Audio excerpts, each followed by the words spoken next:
to Storytime with Mrs. Cushman. Today we have another nominee for the upper grade California Young Reader Medal nominees for 2021. This is called Sergeant Reckless by Patricia McCormick and illustrated by Iacopo Bruno. The true story of the little horse who became a hero. All right, written in 2017. This takes place during the Korean War, which started in 1950, and it was a war that the United States was involved in the country of Korea. The small red mare whinnied for her supper, but Korea was at war.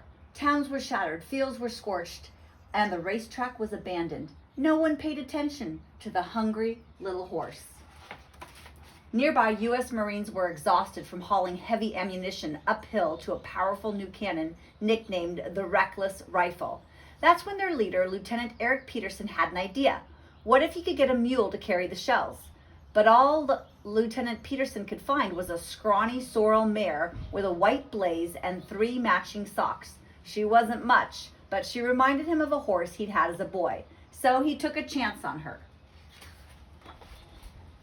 Back at the base, as the Marines gathered around to meet the new recruit, Lieutenant Peterson realized he'd forgotten to buy hay. One of the men held out a piece of bread. The mare gobbled it up.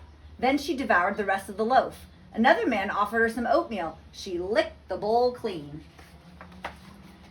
She was pretty, the Marines agreed, but she was small. How could she carry such heavy ammunition? And how would she react when she heard the thunder of the cannon? A mule was slow and steady, but a racehorse was high-strung and skittish. She'd have to go through special training, so she'd start out at the same rank as any newbie, Private Reckless. The first thing Private Reckless had to learn was to duck incoming fire, which meant that her trainer, Sergeant Joseph Latham, had to teach her to kneel down. First, he gave her a sugar cube every time he tapped her front leg, then another one when she knelt down. Before long, the greedy little horse knelt down the moment he tapped her leg. Reckless also had to learn to retreat. When Latham gave her the command, she had to trot back to her bunker, where another reward was waiting. An apple, or a chocolate candy bar, or a peanut butter sandwich, even a can of beans. Whatever it was, Reckless ate it. Next, Latham led her up the hill to the cannon. With a little coaxing and a lot of chocolate, she'd soon follow Latham anywhere. Finally, she was fitted with a pack saddle, a padded wooden cargo frame with leather straps across her chest and legs. Unlike a racing saddle, it was big, bulky, and constrictum. Latham cinched up the girth, and the men stood back, expecting her to try to throw it off. Reckless just stood there.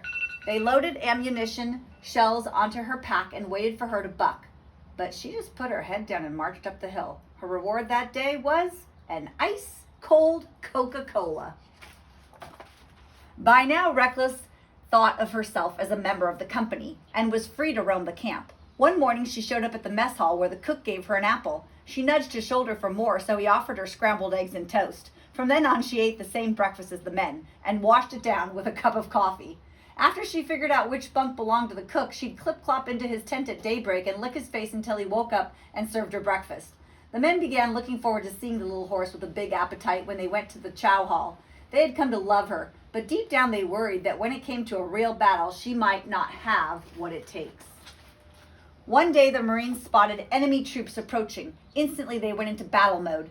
Private Monroe Coleman saddled up Reckless and led her to the top of the hill. Boom! And as they were delivering the load, the cannon went off. A blast of hot air sent dust and gravel flying toward the horse. Reckless jumped straight into the air, even with 6 shells on her back.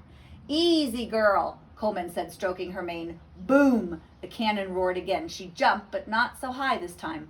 Boom! This time, Reckless just snorted.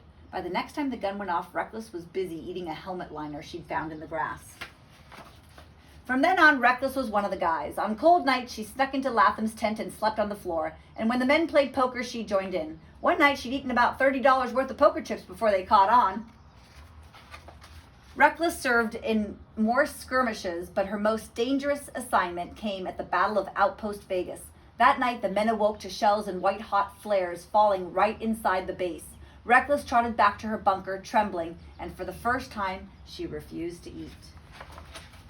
But the minute she was loaded up with pack, Reckless got to work. At the base of the path, she took a deep breath, pricked her ears forward, and charged the hill. Without a word of urging, she broke into a trot and then a gallop. The heavy shells banged against her sides as she hit the steep incline. The first rays of dawn were lighting the sky as she arrived at the top of the trail, her flanks heaving. The sky was full of smoke. Shells whizzed by and cannons boomed. All day, Reckless marched up and down the windy path, hauling her load. As she passed her fellow Marines along the way, they gave her their chocolate bars to keep her strength up. Then a piece of shrapnel hit Reckless over her left eye. Blood trickled down into her white blaze, but she kept going. Later, another piece of shrapnel hit her left flank. After a dab of iodine and a drink of water, she was back at work. Night fell as sizzling flares cast eerie shadows on the landscape. The Marines were beginning to tire, but they saw the little mare silhouetted on the ridge, her head hanging as she put everything she had into her job. She was soaked in sweat, lather curling up over her saddle. When she came back down the hill, one by one, the men took off their body armor jackets and laid them over her for protection.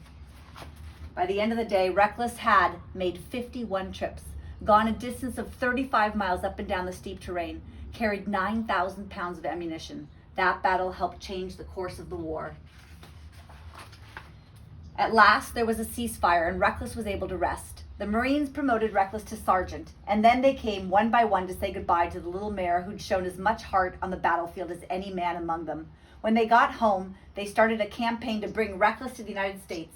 A ship owner agreed to pay her passage, and the men took up a collection to buy her a beautiful scarlet and gold blanket with sergeant stripes. But by the time the boat arrived, Reckless had eaten her blanket, ribbons and all. Sergeant Reckless, the little mare who became a Marine, is the only animal to officially hold military rank.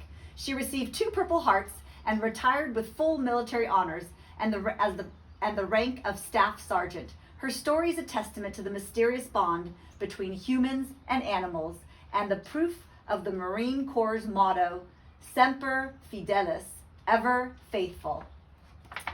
And here's an actual photo of the horse.